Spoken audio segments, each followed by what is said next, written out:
everyone. Welcome to Elevate, your local resource for connecting with wellness experts and businesses along the Grand Strand. I'm Rachel, health and life coach, and this is my friend and co-host, Nicole Huckabee. Hi, Nikki. Hi, Rachel. As a former news anchor on the Grand Strand, I'm beyond excited to be on this journey with you. So if you're curious about our local resources for holistic wellness living, Elevate Podcast is your go-to resource. On this episode of Elevate. It is so hard to cook for one person, and most people who are single, they just don't. They order out, they go out to eat, and that not only gets expensive, but then you also start to slide down that portion control. Slippery slope. Today on the show, I'm excited to introduce Hollie Rogers. She's the owner of Little Bites Kitchen and truly no stranger to the kitchen. Hollie is a baker by trade and brings over 30 years of experience in the restaurant industry, from behind the counter to management roles. What makes her story so inspiring is how she's blended her passion for cooking with her personal weight loss journey. Through Little Bites Kitchen, she now offers weekly pre-order meal prep, take and bake family dinners, and office catering, all with a focus on portion control, flavor, and variety. Hollie is also a certified nutrition coach, and she's on a mission to prove that eating well doesn't mean giving up great taste. Let's welcome Hollie to the show. Well, I am very excited to welcome you to Elevate, Hollie. We have been anticipating having you on for conversation and sharing with our community your story and what you provide for them and service to taking the stress out of meal planning and being able to have fun, nutritious food. I'm very excited to have you on. So thank you for being here. Thank you for having me. Why don't we just dive right in? I know that everybody has a story that leads them to where they are in present day. Little Bites Kitchen is absolutely the most adorable space, and you provide quite an impact to our community within that space. So why don't you just start from the beginning a little bit and your journey that took you to where we are today? My journey has really started decades ago. I am a gastric bypass patient. I've lost 110 pounds. My battle with weight loss has been with me for 25 years. And, everybody has their own story. I chose to go the gastric bypass route after many failed attempts at just about everything else there was out there. And it was quite a journey to even get approved for the surgery. But then even after that, learning the lifestyle changes that you need to make and that you need to maintain in order to maintain your weight loss and your weight loss goals. The goal just changes down the road and it never really stops. So yeah, every day is, you just have to be mindful and go for it. Why did you decide to do gastric bypass? Because that's a difficult surgery and comes with a lot of things down the road that you have to maintain. And that's why you've learned the portion control is such a big issue for you in your life, and you feel in the lives of others to help them maintain that healthy balance. Absolutely. I mean, portion control and then learning the different avenues to go as far as nutrition, focusing on protein, focusing on things like that. Sorry, I forgot the question. Well, I was just saying gastric bypass is a difficult surgery. It's one you chose to do, but you've learned that by going the route of gastric bypass, it really places an emphasis on portion control, which is something that you have helped to try to educate others on now in your business of how important portion control is to all of us. Yes, portion control is definitely at the forefront. When we go out to restaurants nowadays, yes, prices are increasing, but so are the portions. And not necessarily, in the older days, back when I was growing up, it was, you have to finish everything on your plate. And, parents drilled that into us. You have to finish everything on your plate. And that's no longer the key. That's no longer important. But a lot of times we are kind of preconditioned and it's created a habit of finishing everything on your plate. Well, when the portion sizes increase, so does your intake. And that really is the forefront and focus of my business, is to make sure that, if you're going to eat something, if you're going to indulge, just do it moderately, that you can still enjoy those great things that you would like, but just do it moderately. Which is why you say mimic that with flavor and balance as well, correct? Absolutely. Absolutely. making sure to touch on all the different flavor aspects of sweet, savory, sour, salty, umami, and just making sure that you get all of those wonderful flavors and be able to balance them just makes it key to be able to enjoy your meal and not feel like you're being punished. I think there's a mindset component to it as well, Holly, with portion control.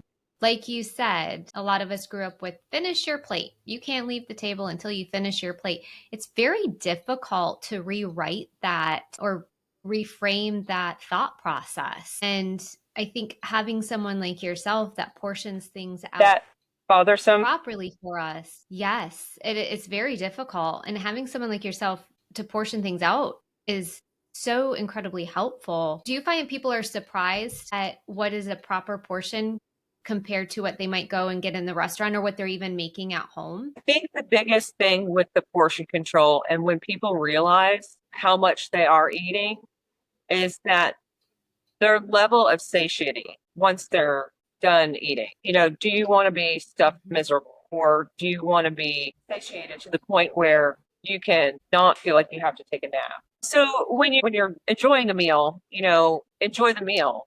And food is fuel. It's for a purpose. And just getting to the point where realizing that you don't have to be stuffed after every meal. Ideally, you would want to eat 3 meals a day, but also have a snack. I feel personally that you should be able to split that up throughout the day so that you never feel like you're starving. If you get to the point where you're starving, then that's when poor decisions come in. That's so true. And I love that you share go into the meal or finish your meal when you're satisfied rather than stuffed. Because that's a Yes. miserable feeling to overeat, to feel so full. And that's the other thing. Finish your plate. You can't leave the table until you're done with your plate, but also you eat until you're full. And we have to rewrite that. Eat until you're satisfied. And then if you're worried about wasting the food on your plate, maybe start off by not putting so much on there too, right? Absolutely. And that's where the portion I control think comes that's in little bites because it's already portioned out for you. There And you do you think go. that's hard though for people who have conditioned themselves to eat too much and that's when they get into trouble with being overweight, not feeling like they're getting enough food. They can't become satiated. They're constantly trying to feed something and I believe Holly if I am speaking correctly, part of that is because they're not feeding their bodies with good food, clean ingredients. And I know that is what you are doing with Little Bites, correct? Absolutely. Making a forefront on protein and then with carbs. Carbs are not bad. Carbs are fuel. We need them, but it's better to choose them versus sugar carbs and whole grains, potatoes that contain other nutrients like iron and calcium, sweet potatoes, things like that. Those carbs are, you want to focus on the good carbs. So try to include some of those in there versus the sugars and the sweeteners and all of the other, pasta's okay in moderation, but there's all different types of choices out there now. I just used last week a red lentil pasta, which was really good. Texture's a little bit different, but you just kind of have to work in that. You just have to balance which are you willing to sacrifice the texture or more protein as well as choosing a healthier carb. There's several other brands out there now that are doing like not just straight enriched pasta, but you're able to have choices. I mean, the grocery store is forever changing. I suspect you've made a dramatic change, or obviously, in your thought process of eating when you decided to have the surgery because of your struggles before. Can you speak to what that would be for people in your situation and others, what they can learn from what you went through? I suspect your testimony is what I'm trying to say, helps people understand the process and maybe help them get to where they don't have to have surgery or they can make that lifestyle change. That's hard to do, to break the cycle of wherever you were before. Can you speak to that a little bit of how your testimony maybe helps others? And I'm sure that has played a role in how you educate and speak to people with Little Bites Kitchen. Absolutely. And Rachel and I touched on this when we first met. When you look at food and look at what it does, everybody has to eat. It's life. We're there. But the emotional attachment that a lot of people have with food. I grew up with food was a reward. You graduate the sixth grade. I got crab legs for the first time, and it was great. You have a good day at school, or you do good on a test. Here's your pizza. You read 10 books. Here's ice cream. So I think a lot of times in society and in the past that we tend to use treats rewards as a reward system. And you really have to mentally break that cycle. It will help. Is it going to be the end all be all? No, but you do start looking at food differently. Or you have a bad day and you say, I want to eat a pint of ice cream. That's not feasible. That's how you get to a point where you feel like there's no other choice. And then there's a lot of metabolic factors too. But for me, the biggest thing that I had to break was breaking my really realizing and evaluating the emotional relationship I had with food. And those emotions, I mean, yeah, when you eat something that's delicious, you're like, oh, wow, that was so great. That reward system in your brain, you really have to be conscious about, wow, yes, it was really good, but maybe not so much placing so much emotion on. Place emotion on the experience you had with the people you enjoyed the meal with versus. So there's all different types of things, but everybody's journey is different and there's no one right or way.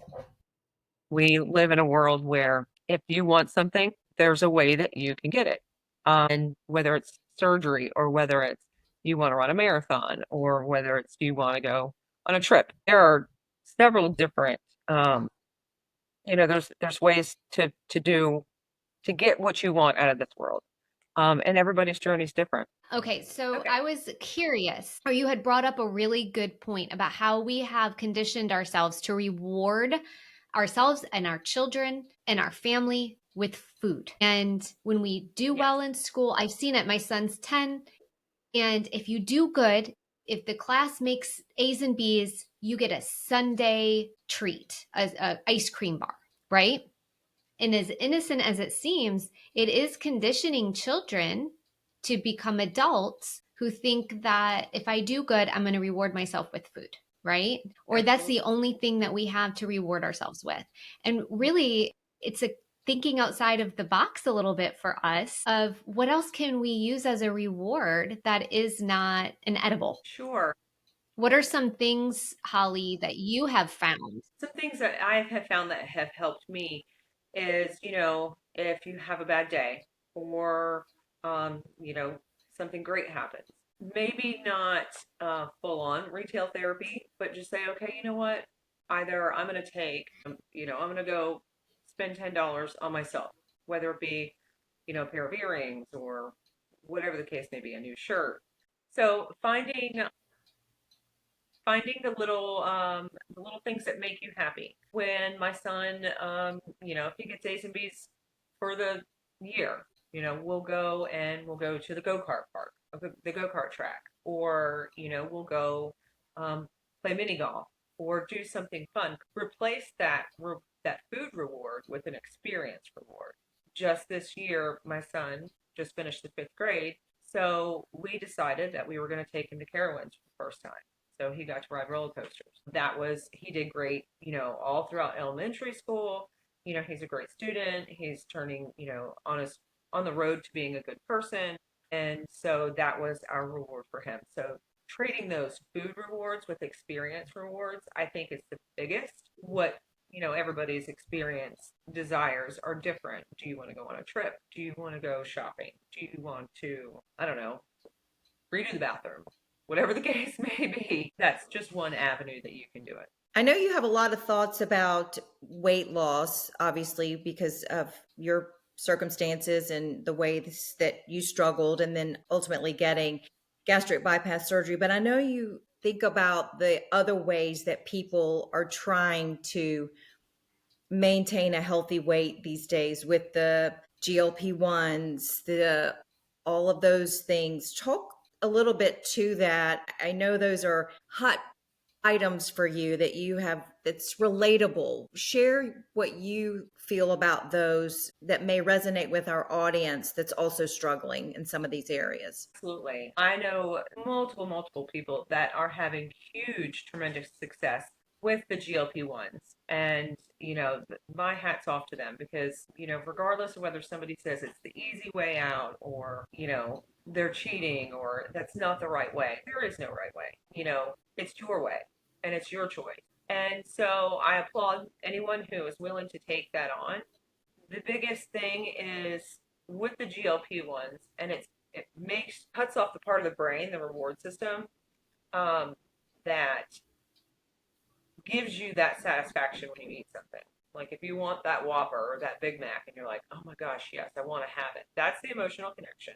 But when you do get it, when your body feels like it's been rewarded and it's like, oh yes, that was great, the GLP-1s kind of cut that off too. Also, it makes you not want to eat. You don't have those cravings.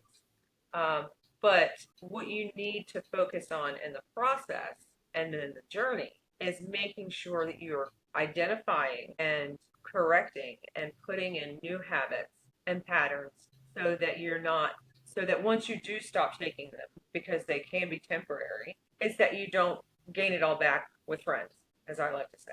So just making sure that you're recognizing, hey, either I don't need to eat this much, which is one of the biggest things, or 2 bites is good enough, and then I feel satisfied, or recognizing that you can choose other foods and just learning your own path and how you're going to maintain that in the future. Because once that does stop, then it's very easy for all the weight to come back with friends.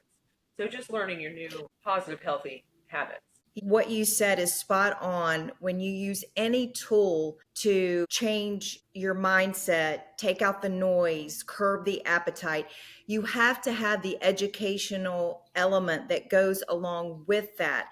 And I would think that the Little Bites Kitchen is a perfect pair for someone that's going through their weight loss journey, who's maybe taking a GLP-1, who's on some other type of weight loss treatment program, to get them where they need to be portion wise, healthy wise, with the foods and the balance and the protein and the right carbs and the right vegetables.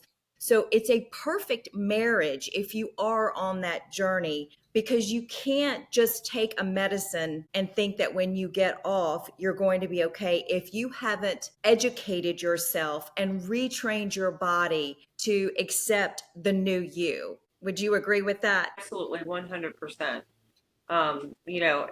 It's not a, you don't want it to be a band-aid. You want it to be a lifestyle change, and it's a tool in your tool belt. We gather tools in life throughout everybody's journey, and you just want to make sure that you're going to get the most of it. I mean, they're not cheap. So why spend the money if you're not going to really address the root of the issue? A lot of it is metabolic. A lot of it is pre-diabetic, and I'm no medical professional, but addressing the underlying issues, whether it be emotional, whether it be, you need to seek therapy. There are food therapists out there, and I've had to see a therapist to get clearance for the gastric bypass. That was one of my doctor's requirements, and that was really good. So you just have to really kind of take your own path and reach out. And we're all in this together. So reach out to a friend, reach out to a family member. If you have, other people that that are on the same path as you and have the same desires, or call me. I'll talk to anybody about it. That's anytime. Right. When they call you, are you having those conversations with some of the folks that are open to letting you know what they're going through so you can meet their needs and help them in their journey? Absolutely. While I call it real meal prep because I don't cater to like the keto or the macros, I include macros in some of the items that are on my menu. I know specifically certain people that do order from me weekly that prefer a gluten-free diet, not because of celiac disease, but just because of preference. And I will identify the items that are gluten-free. Some of my recipes just kind of fall into a category. Some may fall into keto, some may fall into vegan, some may fall into vegetarian. but it's really across the board. And there's really something for everybody. But I will I have love the those diversity conversations that with you offer. as far as what their dietary preference is, or if there's, somebody's going through something. That really is great community building too. And you have such great relationships with your customers, and you serve the entire Grand Strand. Little Bites is up and down. How far north and how far south have you delivered? Share with us the process that the customer goes through from the weekly menu that you provide, how they order, and then how you provide it to them. So my menu goes out on Friday, typically in the afternoon. Occasionally there's a delay, like last week there was a delay. I chose to go out of town and see my mom. So I posted on Facebook. I said, hey, it'll be tomorrow. So menu typically goes out on Friday. It is a PDF image of the menu that's included in a Google form, and you click on the link and you put in how many of each item that you would like for the week, and then hit submit. I in turn get the orders, and then everything is prepared on Monday. All items are fully cooked, ready to eat, just heat and eat. You can mix and match if you'd like. There's breakfast lunch items, there's lunch items, there's snack items, or dinner. And then I also just released a take and bake menu. So the take and bake menu is available Wednesday through Friday. They're prepared on Wednesday. Typically, it's an 8x8 dish, and it serves 4 people. There are casseroles, entrees, and sides. And that is also included in the Friday menu, but that's not ready until Wednesday. And then Tuesday, I typically have deliveries and pickups, so whichever is easy. I have a lot of offices that I deal with, and locally, and really anybody, anywhere. I have, people that work in this building in Rainbow Harbor, and I've got, grab and go available also. So just trying to grow and feed as many people as I can. I love that. I love what I love what you're doing for the community and taking out the stress of having to figure out the meal planning, like you say, the shopping, the chopping, right? And then the actual cooking and cleaning. I love how you share it that way. And it resonates with me because we are very busy. Everybody is in a different season, but we're on the go, go, go. And like Nikki was alluding to, wherever someone is on their health journey, being able to rely on you as a certified nutrition coach and with your background, really truly understanding the emotional and mental fatigue we can have with our food as well. It's nice to be able to come in and rely on you to provide those meals portioned out with, the nutrition component. Can you share maybe like your top three? I saw I think it was like a sloppy Joe sweet potato, maybe. I was looking at your menu going, that is totally me. And I can't wait to experience that. That just makes me happy to see on the menu. But can you share a couple of your dishes that are fan favorites?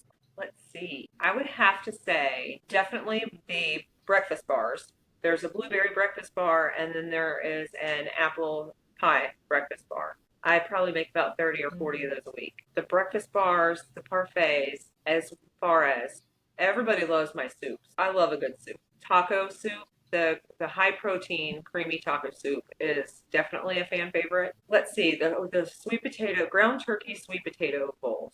That is definitely a popular. That sounds amazing. It's a power bowl. That sounds amazing. It's got brown rice, it's got sweet potatoes, it's got ground turkey. You've got kind of a Southwest style seasoning to it, and then there's a Mexi crema that I serve on the side, and you just pour on top. I'm so hungry. I'm so hungry now. Send it over. I try not to, I do all different flavors. I've done Moroccan dishes. I've done a lot of Southwest. I've done a lot of Italian. I have a background in Asian restaurant. So I really like to kind of mix it up and just keep it fun and exciting. I mean, just rotate it around. I'm 100% not the person that can eat the same thing every day for a month straight. After 2 days, I'm over it. But if I see a recipe that looks interesting, or if I see a dish that looks interesting and I'm like, hey, I want to try it, it may be something that my family won't eat. So I'm like, let's see if my community likes it. You know, that's But funny, you Holly, you asked talk before, about, the distance, like how far I've delivered. As far north, let's see, I've delivered out to Loris, that community, and then every week, that was like a one-off. Every week I have an office, and they used to be in Georgetown, and now they are in Mount Pleasant. Several of the oh, people who wow. work in the office live in the St. James community. So I prepare everything on Monday. I deliver to them, to my friend who lives in the St. James community, and then she or her coworker will relay the food the next day to Mount Pleasant. So we have kind of a food relay, but I have a lot of people that work here, live in Mount Pleasant, or, you know, just really anywhere. And then I also sometimes will deliver to my family in Calabash and Sunset Beach, North Carolina. I love that. You know, you mentioned that you can't eat the same thing 2 days in a row. And I know a lot of people that are on a journey to make sure that they don't veer off the healthy path. They get caught up in, the chicken breast, the broccoli, and a little bit of whatever kind of rice just to make sure that they can keep things in line. It has to be a blessing to know that you're out there making the meals that still align with how people want to feed themselves healthy, but you're giving us variety, which is phenomenal because it is easy just to do the same thing over and over again if you're not really sure what you're doing. And you're helping people learn they can have a variety and still be fueling themselves with good food. So that's great. Mhm. Absolutely. My menu keeps expanding, and Holly, as long as I can get it done, then we'll do it. Holly, I just love the fact that your menu is diverse, lots of variety and flavor. Talk to us a little bit about the flavor profiles because when we spoke earlier, you lit up with reference to the different spices that you like to use and that, a lot of us just consider salt and pepper and we're done because we just don't know how to mix up the flavor profile. And I think that also goes back to portion control too and just enjoying what you're eating. Do you want to share a little bit about that? Just the flavor profile and spicing up your food a little bit? Sure.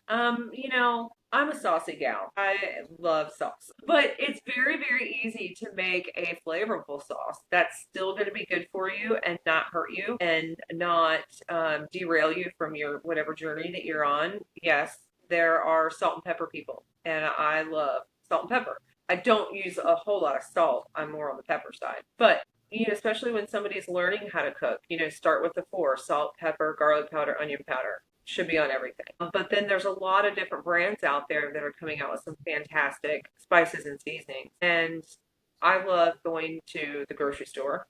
I live there practically now, but experimenting with different spices and, marjoram. And we're going to experiment with marjoram or cardamom or some of the other, depending on which style of cooking that you're doing and finding out kind of the history behind it. And it just makes food, for me, I'm a food nerd, but it makes things more interesting to me to be able to find out the history behind it. When I was learning the Asian style of cooking, I didn't realize how much cilantro was used in the Asian cooking. And so that I always associated with more Spanish or, Mexican style cooking. So yeah, just getting out there and experimenting.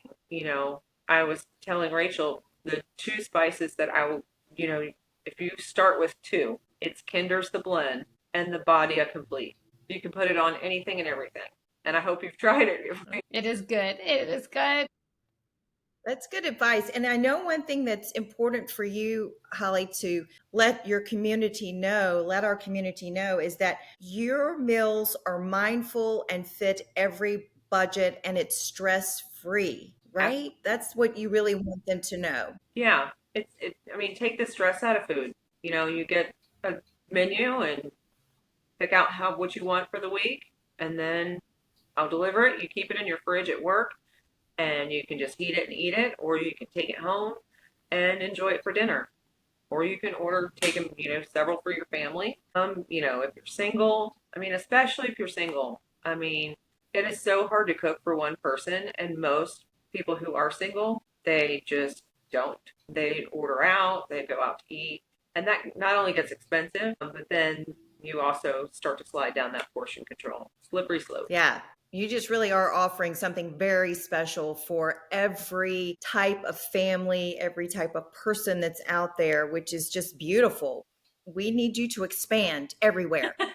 Yes. And also even our vacationers. Do you have a good number of vacationers that rely on you when they come down for a week or so? They don't want their healthy lifestyle and diet to go on vacation too. They can call up Little Bites. Say, Yeah. "Hey, come deliver," or I'll come pick up. Absolutely. I'm currently working on trying to reach out to the tourist community more.